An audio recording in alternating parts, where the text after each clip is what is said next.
Sitti ho'e. Biyya Afrikaatitti namichi tokkichi shamarran 400 yaale. Ati Kaayiroo keessatti ana takkitti yaaluu dadhabda jedhee waan hin yaadne. Viidiyoo isaa argitee? Telegiraamni isaan erguu beera dhibba arfanuu. Maal haa godhu inshaallah haay. Ilaalta gaa. Fayyaa qaba namichi maal godhaanin? Badhaphoo tokko ho'ati magaa. Kamaagga keetii gara. Wallaahi. Qotee bulaan ta'inni osoo haadha faata itti dabalate fayyaduu feesbuuk irratti.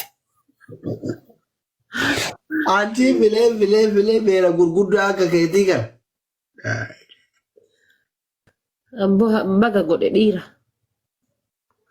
Argitee garuu telegiraamii isaa. Laa abbaan telegiraama dhannee tiktookii irratti namni mummuree deddeemuun argaanne. Jaartii mootummallee dha'eet intalallee itti dabale bara. Jaartii mootummaa biyya sana illee dha'ee intalas itti dabale. Intala mootummaa moo? Haadha filmoo. An ka jedhu Afrikaan Oromoo yoom seenaa akkana kana dalagdi. Dhufuure ammuma eegalaanu namichi gurraacha akkanaati maal qofa.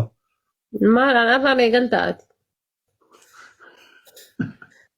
Guddaa akka keetii tokkorraa eegale namichi.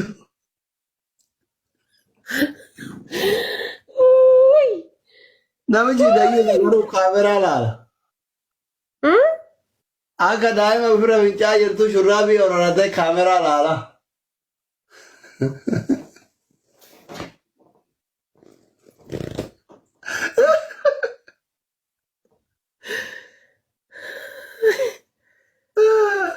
Anuu asrii irraa achitti galaa jedha nu geessatti.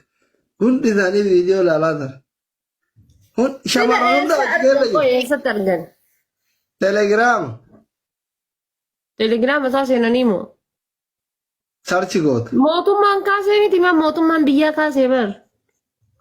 Mootummaan biyyaa yoo kaase telegiraama kaaseere. Amma gisee asirratti haasoftu kana nama meeqaan laalaa jira beektaa nama 2880 laalaa jira taa'e. Taa'ee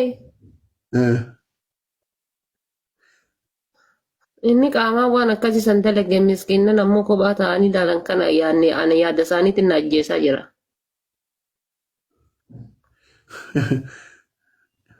Arfikaan garam deemaa jirti naan ta'e?